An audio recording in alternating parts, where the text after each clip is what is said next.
ঢাকায় এলেন পাকিস্তানের পররাষ্ট্র সচিব। পররাষ্ট্র সচিব পর্যায়ের বৈঠকে অংশ নিতে ঢাকায় এসেছেন পাকিস্তানের পররাষ্ট্র সচিব আমনা বালুচ। প্রায় 15 বছর পর পাকিস্তানের কোনো সচিব ঢাকায় এলেন। বুধবার 15 এপ্রিল দুপুরে পাকিস্তানের পররাষ্ট্র সচিব ঢাকায় পৌঁছান। বিমানবন্দরে তাকে স্বাগত জানান পররাষ্ট্র মন্ত্রণালয়ের দক্ষিণ এশিয়া অনুবিভাগের মহাপরিচালক ইশরাত জাহান। বিষয়টি নিশ্চিত করেছেন পররাষ্ট্র মন্ত্রণালয়ের এক কর্মকর্তা।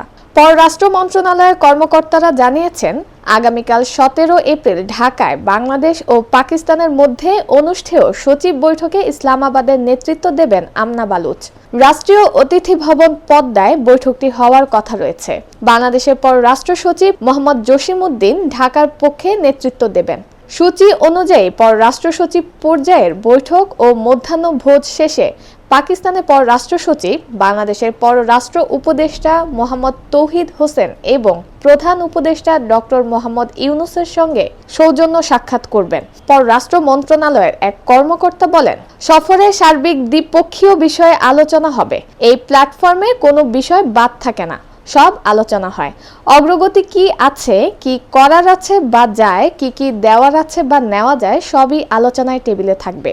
মোটা দাগে বাণিজ্য, বিনিয়োগ, কানেক্টিভিটি, বিশেষ করে আকাশপথে যোগাযোগ, প্রতিরক্ষা, শিক্ষা, কৃষি, মৎস্য, সংস্কৃতি, খেলাধুলা সহ বিভিন্ন খাতে সহযোগিতার মতো বিষয়গুলো গুরুত্ব পাবে। এছাড়া সার্ক, OIC, D8 এর মতো প্ল্যাটফর্মগুলোতে আঞ্চলিক ও বহুপক্ষীয় সম্পর্ক জোরদার নিয়ে আলোচনা করার সুযোগ রয়েছে। সংশ্লিষ্টরা বলছেন, এক যুগের বেশি সময় পর দুই দেশের মধ্যে ষষ্ঠ পররাষ্ট্র সচিব পর্যায়ের বৈঠক হতে যাচ্ছে। 2010 সালে সর্বশেষ ইসলামাবাদে বৈঠকে বসেছিল দুই দেশের তৎকালীন পররাষ্ট্র সচিব। এছাড়া অর্থমন্ত্রী পর্যায়ের অর্থনৈতিক কমিশনের সর্বশেষ বৈঠক হয় 2005 সালে।